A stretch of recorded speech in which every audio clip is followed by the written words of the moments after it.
All right, so here's my brother's Harley Nightster. Again, this is a 2008 model. I was trying to record, and my camera just keeps cutting out. So something. I'm not a pro on that stuff, so whatever. But who cares? Here's another 24-hour fitness. Here's another location. So they're obviously went bankrupt, so they're gone. Big 5 Sporting Goods. That's another one that a lot of their locations have been closing as well. And then there's some food market here, but as you can see, not a lot of traffic here right now. But this bike here, I'm gonna just ride it around again and talk about the election, because I was talking about the presidential election, and I guess my GoPro turned off. I don't know why. It was recording for 15 minutes and then all of a sudden it just stopped. And so that's good. More pointless talking to myself. Wow. I don't know what these women are doing. Some good looking women around here, huh? There is everywhere. Anyways, I'm gonna get on this thing and take it for a ride and talk about the election. Again, I was already talking about it, and I thought I made some strong points, but you'll never hear it because it didn't record it. So, yeah, Joe Biden's going up against Trump again. I was saying the last time when I was coming here that Trump's been in office for 4 years, and so the last president that only had 4 years of tenure was George H.W. Bush back in 1992. And of course he was the president for 4 years after Ronald Reagan was the president for 8 years, and he was the vice president. So we had 12 years of a Republican, and you see that happen after 8 years of any party. Typically the other party wins, because there's lower turnout among the party that's been there, and there's higher turnout among the party that wants to get in. Or people in the middle will vote for the other side because they thought things were going to be so much better with the Republicans, and they go back to the Democrats, and then vice versa, right? So, start this thing up. So it'll be very interesting to see what happens this time. Again, there hasn't been just a 4-year president since George H.W. Bush. And again, like I said, he came from 8 years there was 12 years continuously of a Republican. There's been 8 years of Democrat with Bill Clinton, 92 to 2000. 8 years of George W. Bush, 2000 to 08. There's been 8 years of a Democrat, so it's changed for the last 24 years. There's been 8 years of a continuous party. And now we've had 4 years of Trump. Of course, no one thought Trump was going to win. He was a very big betting dog to win the election back in 2016. Hillary Clinton was basically a shoo-in from what the media was telling you and what the betting odds were. But we all know what happened there. And now they're saying Joe Biden's the favorite. So, and you know what? He very well could be, because this virus thing kind of has really affected Trump. Now, it would have affected everyone negatively, I think, whether it was Trump or anyone else, because it's just such an unknown event that happened. But Trump is a guy that's very polarizing. There's a lot of people that really like him no matter what. There's a lot of people who really hate him, and they want to vote for the other person, and they don't care who the other person is. Their biggest mission is to get Trump out of office. So if you listen to the media, they're going to mostly tell you that Biden is the favorite, and I think right now if all you have to do is look at the Las Vegas betting odds. If Biden's the favorite, then they're telling you that he really is the favorite, because you can put real money down on Trump winning or Biden winning. I don't know too much about Joe Biden. He, I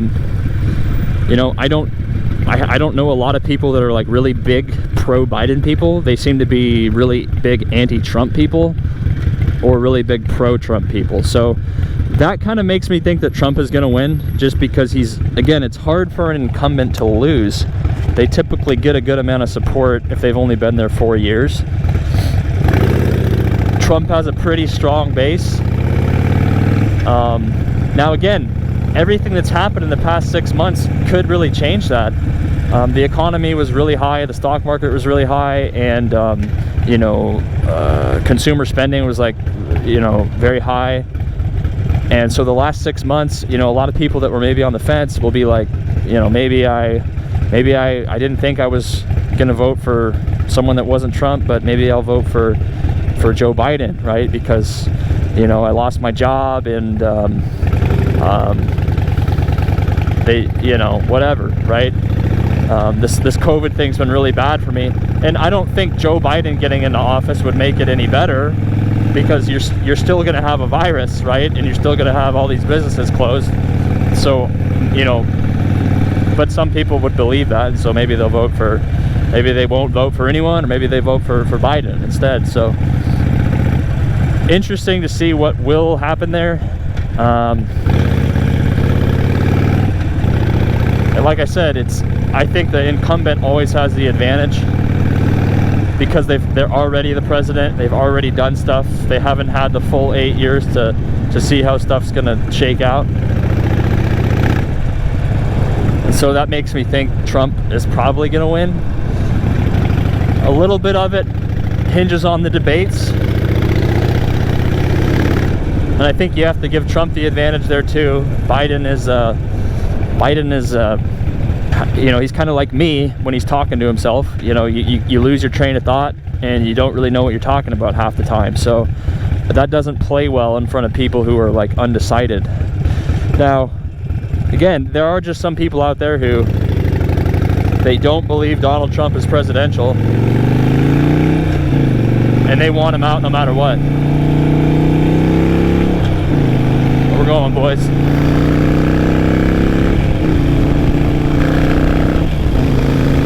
Flogging it. Wow, that was fun. Got up to 70 miles an hour there. This thing really hammers down. Sounds throaty as hell too. Man.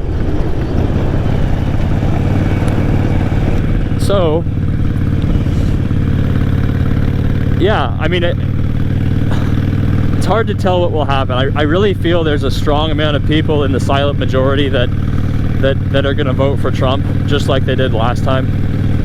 And then there's a very big amount of people that are very public about them not liking Trump, and they will vote against Trump 100%. And I think last election it was kind of tough, right?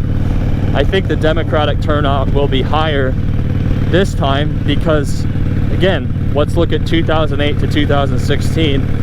Barack Obama had been elected twice. He was a Democrat. His term was coming to an end, and he was the first black president. So that was a big milestone.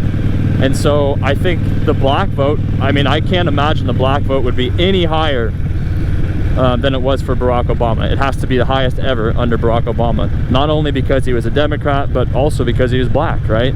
So the Democratic black turnout had to just be incredibly high. And I think it probably went down a little bit for Hillary Clinton. And why is that? Well, of course, you already had 8 years of a Democrat.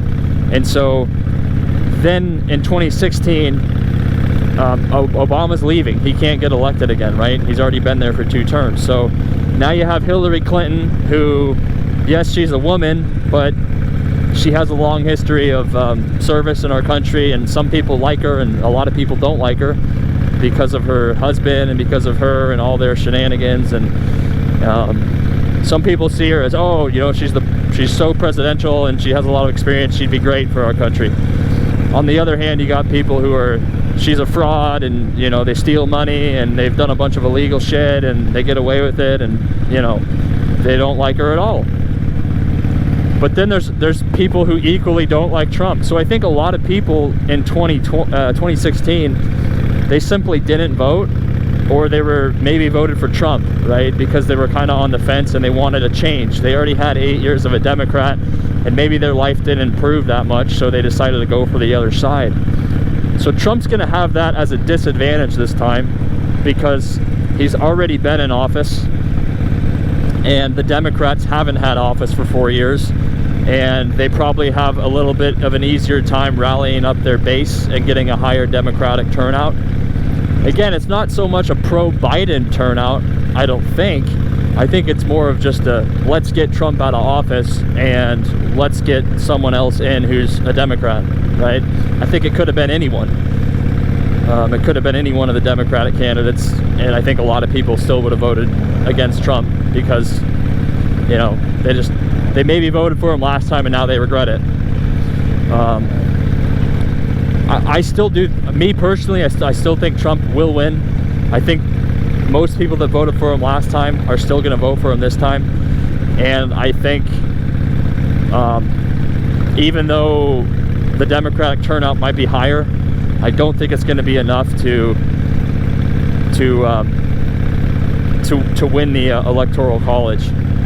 Biden could win the popular vote, but I don't know, he's just not a really excitable guy, and he's really old. I mean, he's older than Trump, and he, like I said, he just says really crazy stuff all the time, and he doesn't know where he's at, and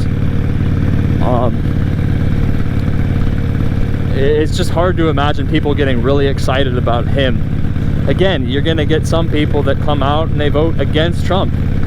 They're not really, I mean, they're quasi supporting Joe Biden, but the reason they went to the voting booth, or the reason they actually voted,